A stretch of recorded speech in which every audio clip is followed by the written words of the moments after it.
Bonjour tout le monde, j'espère que vous allez bien. Donc, happy trade pour tout le monde. Dans cette vidéo, déjà, il y a une situation délicate à expliquer au niveau de Stacked Imbalance, ou bien les déséquilibres empilés, d'accord? Donc, titre de la vidéo, ce sera déséquilibre qui se chevauchent dans les échanges de flux d'ordre, ou bien l'analyse order flow du marché à terme. Donc, on va parler des déséquilibres.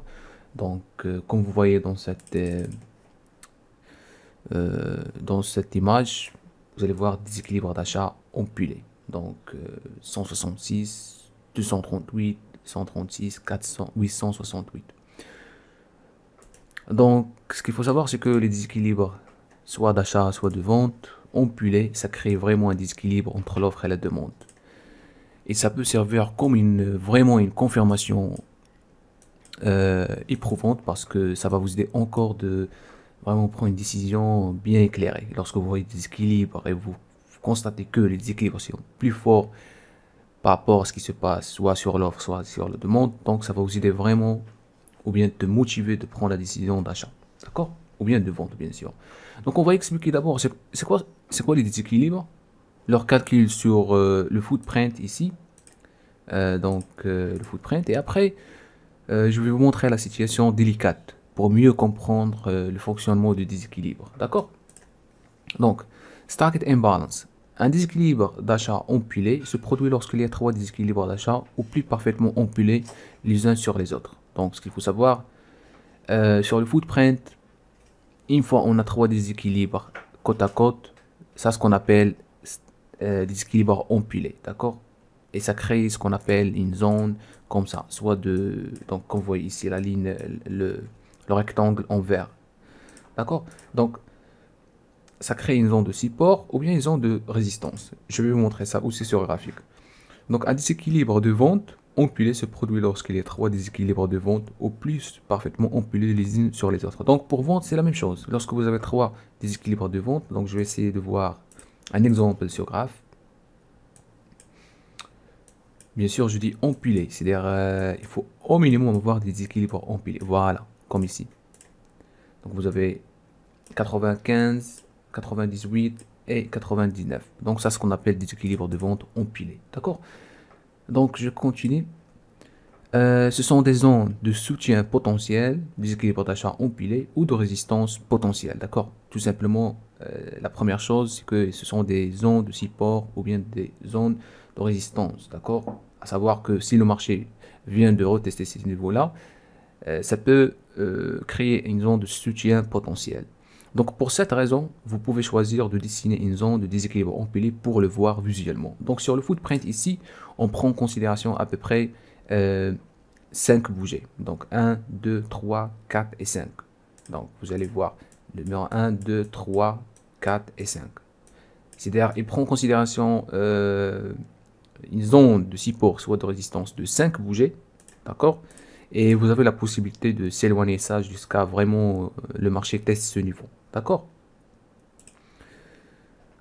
Donc, un marché peut s'éloigner rapidement d'un déséquilibre empilé, tourner autour des déséquilibres où le déséquilibre empilé peut échouer. Donc, il y a en fait à peu près trois utilisations.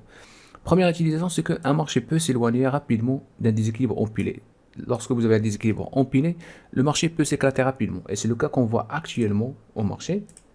Donc, vous allez voir, regarde, on a eu des déséquilibres empilés ici, 55, 71, 59, et le marché s'éclate.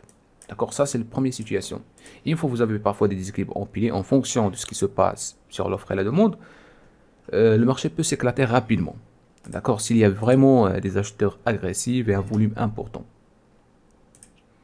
Deuxième situation, c'est que lorsque vous avez un déséquilibre empilé, tout simplement le marché peut tourner autour de ces déséquilibres. D'accord? Et il va commencer de tourner, et je vais vous montrer un exemple comme ça. Vous avez des déséquilibres empilés, le marché ne va pas vraiment chuter, mais il va commencer de tourner. D'accord? Puisque vous avez des acheteurs et des vendeurs qui s'intéressent par cette zone.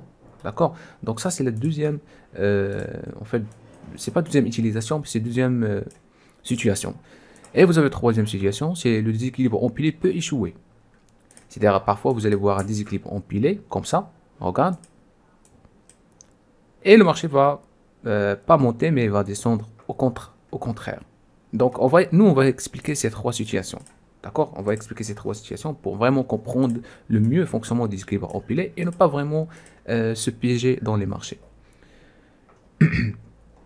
Donc, stacked imbalance, les déséquilibres empilés se produisent souvent autour des zones d'activité de sweeping des marchés, car ils sont souvent le résultat d'un trading rapide et agressif. En fait, si souvent vous allez voir les déséquilibres empilés, entre eux, un sweep. D'accord? Par exemple, vous allez voir, je sais pas, 33. Donc, pensez ça en vente, 33, 45 et puis 66. Ce sont des équilibres 3 empilés. Si souvent vous allez voir à l'intérieur de cette activité un sweep level, c'est-à-dire un institutionnel qui a aussi vendu 3 niveaux ou bien 4 niveaux. D'accord? Ça crée aussi un déséquilibre. Cependant, les sweepings du marché ne se traduisent pas toujours par des déséquilibres empilés. Mais ce qu'il faut savoir, c'est que le sweep, il ne peut pas créer un déséquilibre. D'accord? Il ne peut pas créer un déséquilibre. Ça peut créer, mais c'est pas obligé d'avoir un sweeping et on va dire ça, c'est un déséquilibre. D'accord? Parfois, tu vas voir juste un sweep normal, mais il n'y a pas de déséquilibre de vente ou bien d'achat. D'accord? Si je vois un exemple ici, je vais te montrer ça.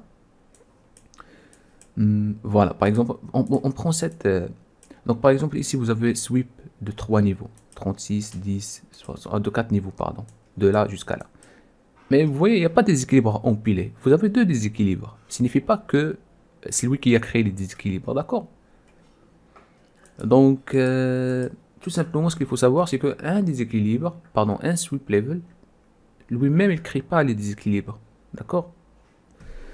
Maintenant, on va expliquer la situation délicate. Parfois, vous allez voir, soit sur... Donc, ça, c'est l'SP 500 Orange 8. Et vous pouvez trouver ça sur 1 minute, 2 minutes aussi. Des situations comme ça. Alors, je vais essayer de voir ça.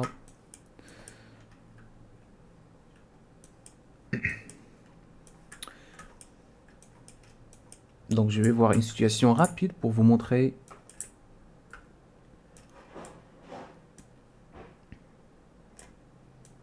Voilà, par exemple, première situation. Vous allez voir des situations comme ça. Vous avez des déséquilibres et le marché commence à tourner autour de ce déséquilibre. Ce qu'il faut savoir, c'est que lorsque vous avez des déséquilibres d'achat ici, c'est souvent vous avez des institutionnels qui accumulent leurs contrats ou bien qui s'intéressent par le prix. D'accord? Ce qui se passe lorsque le marché tourne autour de ce déséquilibre, c'est que bien sûr, vous avez des vendeurs qui vont parce que vous voyez des déséquilibres, donc ça produit de la liquidité. Donc c'est une bonne opportunité pour les vendeurs de liquider leur position. Mais ce qui se passe, c'est que vous allez voir un soutien du marché. C'est-à-dire, l'institutionnel qui a acheté sur ce niveau-là, ils achètent encore plus sur ce niveau-là et sur ce niveau-là. D'accord? Parce que en fonction de la première action, il va commencer à réagir sur les autres niveaux. Pourquoi? Parce que son objectif de pumper le marché. D'accord? Donc ça, c'est sa vision en premier. Lorsque le marché commence à tourner ou bien commence à pumper, à retester sur la zone de déséquilibre. Et comme vous constatez, le marché commence à grimper. Maintenant, vous avez une deuxième situation dans laquelle vous avez des équilibres empilés. À un moment donné, c'est controversé. Donc, je vais montrer ça. Voilà. Donc, regarde. Vous avez des équilibres empilés ici d'achat. 93, 96, 296, 31, 211. Et regardez le marché. Il commence à descendre. L'institutionnel. Donc, regardez juste comment ça se passe. Ici, des vendeurs qui commencent à liquider leur position. Ou bien de vendre. Après, vous avez quoi? Encore, l'institutionnel ici, il accumule. C'est-à-dire, ils essayent de faire le maximum possible pour accumuler, acheter sur ce niveau. Des vendeurs qui vont ici, ils achètent encore plus. Des vendeurs qui vont ici. Ce qui va se passer, c'est que à un moment donné, vous allez voir sur le même niveau, ou bien même zone, il est controversé des équilibres. Par exemple, ici, vous avez des équilibres d'achat, et là, vous avez des équilibres de vente. À peu près sur le même niveau. Ce qui va se passer, ou bien comment vous pouvez interpréter ça, tout simplement, l'institutionnel qui a créé des équilibres empilés, il a changé la vue. Il a changé son avis, tout simplement, il a, on va dire, il y a en fait, il y a sur le carnet d'ordre, j'ai oublié même son nom. C'est-à-dire, elle a, au lieu d'acheter, c'est-à-dire, au lieu de continuer d'acheter, elle a tout liquidé en vente, d'accord? Sinon, sur le carnet d'ordre, il y a cette nomination. Alors, un instant. Voilà. Donc, j'ai affiché le carnet d'ordre de NinjaTrader. Donc, il y a cette partie-là. Donc, renverse la position actuelle. C'est-à-dire, vous êtes en achat avec, par exemple, 1000 contrats. Et tout simplement, ce que tu vas faire, tout simplement, tu vas renverser la position. À savoir que lorsque vous renversez la position actuelle, c'est-à-dire au marché, c'est pas en limit order. Donc, c'est ça ce qui se passe ici. Vous avez des équilibres empilés. L'institutionnel, ici, ils attendent que le marché grimpe. Mais ce qui se passe, c'est qu'il y a des vendeurs qui ont de l'offre excédentaire. À un moment donné, ils pensent que le marché va vraiment descendre. Ce qui va se passer, tout simplement, il va liquider ou bien renverser sa décision d'achat en vente. D'accord? Donc, voilà un autre exemple. Ça arrive souvent. Donc, lorsque vous voyez cette situation-là, il faut penser à vendre au lieu d'acheter. D'accord? Ou bien le contraire. Vous devez toujours en prendre en considération le volume, le delta et tout ça. Donc, je vais essayer de voir un autre exemple. Donc, toujours sur le même niveau, vous allez voir ça.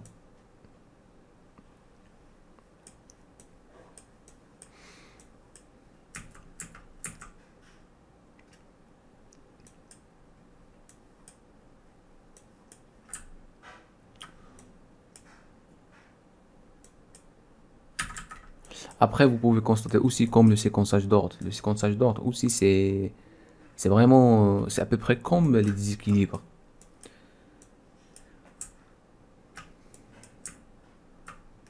Donc, j'essaie de chercher un exemple clair.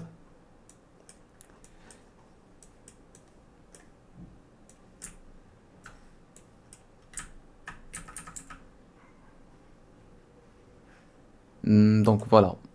Donc, on voit dans cet exemple, même on n'a pas vraiment de déséquilibre empilé, mais on prend en considération vraiment le volume négocié ici, c'est 16 000. Donc, regarde, vous avez un déséquilibre de 514. D'accord? Et vous avez ici price rejection. Ce qui va se passer, c'est que, regarde, 514, et puis vous avez quoi? Des déséquilibres de vente encore qui poussent vers la baisse. D'accord? Donc, dans cet exemple, ce qui va se passer, c'est que vous avez un institutionnel qui a acheté à ce niveau-là. Et lorsqu'il a constaté que le marché vraiment ne va pas pumper, tout simplement, il renverse sa décision de vente. D'accord? Il renverse sa décision d'achat, pardon.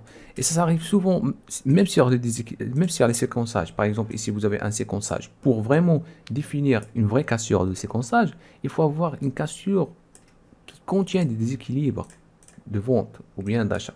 D'accord? Ça confirme vraiment l'agressivité de l'autre partie ou bien de l'acteur.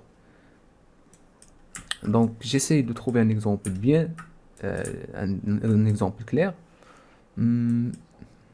Donc, ici,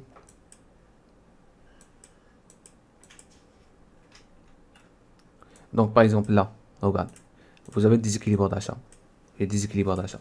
Et donc, prenez cette zone et comparez avec juste la zone ici. Donc, la plupart, ils ont acheté ici. D'accord? Le marché, il a pumpé un petit peu, il commence le marché à range. Monte, range. Ce qui va se passer, c'est que qui ont acheté ici, ils pensent que le marché va grimper, c'est-à-dire il va monter, casser de plus en plus haut. Et ce qui va se passer, c'est que le marché commence à ranger, ils pensent que c'est bon. Je pense que ça, c'est la valeur actuelle du marché. Ce qu'ils vont faire, tout simplement, ils vont commencer de liquider sur même zone. Donc, et là, en fait, là, ça se voit sur le flux d'ordre. C'est ça l'avantage. Donc, vous avez 119, 454, 159, et puis le marché commence à chuter. Donc, lorsque vous voyez comme ces configurations, parfois vous allez voir ça overlapping, c'est-à-dire entre eux. Il n'y a pas vraiment d'espace, mais vous allez voir vraiment le marché chute de manière agressive. C'est l'exemple que je suis en train de chercher, mais j'arrive pas à trouver. Alors, on va voir.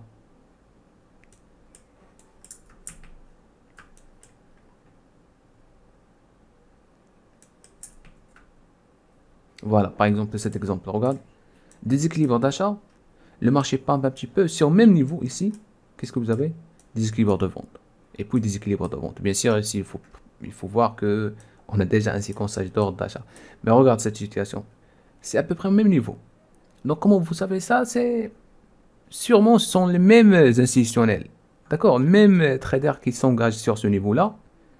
Donc, si le marché, par exemple, commence à nager, tu vas savoir que l'institutionnel qui a acheté ici, il protège son niveau. Mais si le marché casse avec des déséquilibres de vente, il faut savoir que c'est même institutionnel qui a vraiment renversé sa décision de vente, ou bien liquider ses positions, ce qu'on appelle la sortie en break-even. Donc c'est la même chose qui se passe ici. Donc voilà, en fait ça c'est par rapport Stock Imbalance. Bien sûr, si vous voulez savoir plus sur le logiciel de trading utilisé dans cette présentation et sur la façon dont vous pouvez profiter des flux d'ordre, il faut juste visiter Trading Service LMJ. Donc ça c'est notre site web dans lequel vous allez voir vraiment plusieurs contenus proposés sur notre site. Et si vous avez des questions, n'oubliez pas de poser ça en dessous de commentaires. Merci beaucoup.